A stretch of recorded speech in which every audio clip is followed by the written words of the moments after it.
I spent an entire year studying for the LSAT, and at least half of it was a complete waste of time. I started off in the low 150s and stayed there for far too long, doing old LSAT prep textbooks. These were hand-me-downs containing fake LSAT questions, books like Kaplan and LSAT for Dummies.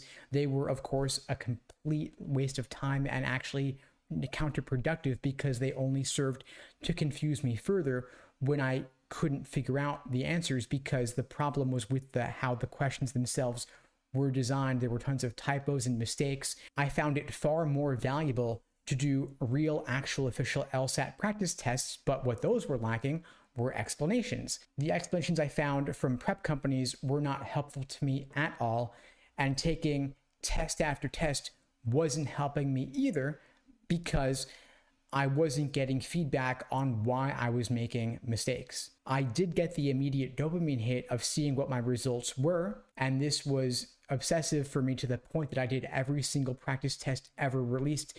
There were 40 something of them at the time, and over the course of what ended up being that entire year, I did bring my score from the low 150s to practice test scores in the mid to high 170s, and I ultimately scored a 175 on test day itself. But taking test after test was not the key to my success. I actually ended up adopting a far more structured study plan for myself that I now call the laser approach to LSAT prep.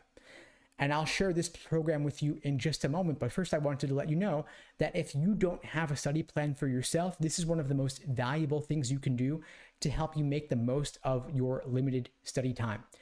And for this reason, at LSAT Unplugged, we create personalized day-by-day study plans for all of our students to make sure that you're staying on track.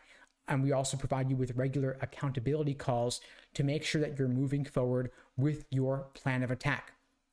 Now, if you're not in the program, that's okay too, of course. I'll share with you now how you can create a plan like this for yourself. So what is the LASER approach? LASER is an acronym standing for Learning, Accuracy, Sections, Exams, and Review. And again, it is that foundation underlying all of my LSAT study plans. Now, you don't want to cram this entire program into just 1 month. So if you're taking the LSAT in 1 month and you feel like you need a plan that you don't really know what you're doing, I recommend slowing it down, considering maybe postponing your LSAT test date to allow you much more time to achieve your fullest potential. Now, the learning phase is where you focus on building that foundation first from the beginning, starting off with the most common LSAT question types. So in logical reasoning, for example, you have necessary assumption, inference, and flaw.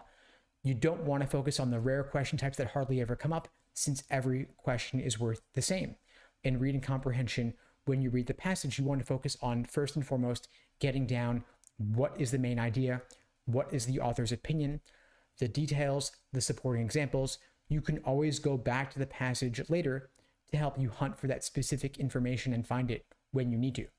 Now, the accuracy phase of the study plan is where you drill questions by type to make sure that you are crystal clear on the proper perspective from which to view each question type. Then phase 3, we move on to S for sections. This is where you work on your pacing, doing timed 35-minute sections with standard timing, maybe a little bit more. If you have accommodations with time and a half, you get 53 minutes per section, and with double time, you get 70 minutes per section. And this is the phase where you figure out how to allocate your time over the course of the section so that you're not running out of time and not getting to all the questions, and that you're also not finishing the section too early, because if you have too much time to spare, that means maybe you were going too fast in areas where you would have benefited from slowing down a little bit. Phase 4 is where you do E for endurance and exams. This is where you are doing full-length timed practice tests, 2 sections back-to-back, a 10-minute break, then 2 more sections back-to-back, and you're done. You want to do at least 10 full-length timed practice tests before the big day itself, so that the test day itself feels like just another run-through.